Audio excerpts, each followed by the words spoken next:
Aloha, welcome to Kaleo Sports, where we bring you everything sports related here at the University of Hawaii at Manoa. I'm Keola Kaluhio-Kalani, and I'm joined today by Kaleo Sports editor, David McCracken.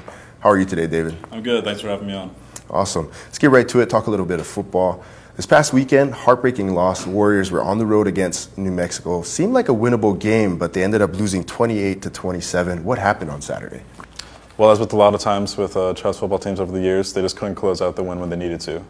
They had a big lead at the end of the first half. They looked pretty good, best I've seen all year.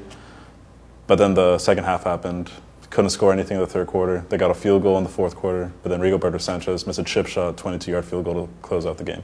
Yeah, I think that was a little surprising for everyone, especially even myself. He hit a 47-yarder and then a 49-yarder, and then in the fourth quarter failed to convert on what seemed like you said, a chip shot. Mm-hmm. Talk a little bit about the offense. It was the first points that Hawaii had scored on the mainland. What happened there? Why was the offense able to move the ball efficiently against New Mexico? Well, my personal opinion, I feel like New Mexico was prepared for Max Wittek. We all thought Max was going to play, but then Ikaika, got under center, and he looked pretty good. He was mobile. He was moving the pocket around. I feel like New Mexico were kind of stunned in the first half, and then we were able to get the running game going for the first time in a few weeks. Paul Harris had 2 touchdowns, and then, like I said, they couldn't close out in the second half. Mm-hmm. It's a tough loss for the Warriors, who fall to 2-5. Moving on, they're on the road again this week, taking on Nevada. It's another division game. What's going to be the key for them to walk away with a win on Saturday? Well, if they can do what they did in the first half against New Mexico and just do exactly that for the entire game this time against Nevada, they're going to be fine. Paul Harris gets going, gets over 100 yards again with Laka Laka coming as a second string behind him. If Max can get Kemp and Pedroza, who are back this week after missing New Mexico's game, they can stretch out the fields, get the safeties out of the box so Paul and Laka Laka can run.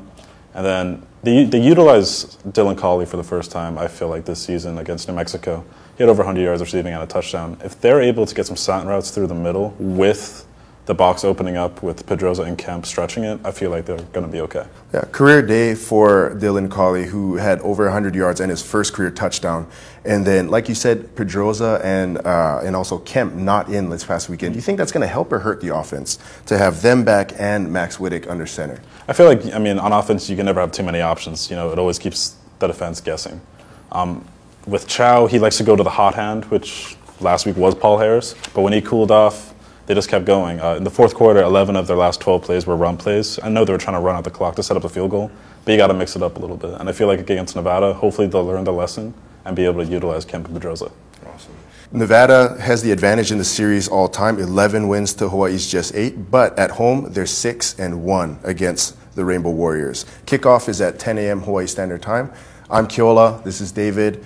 Special thanks to UH Productions for helping us put this together. Aloha.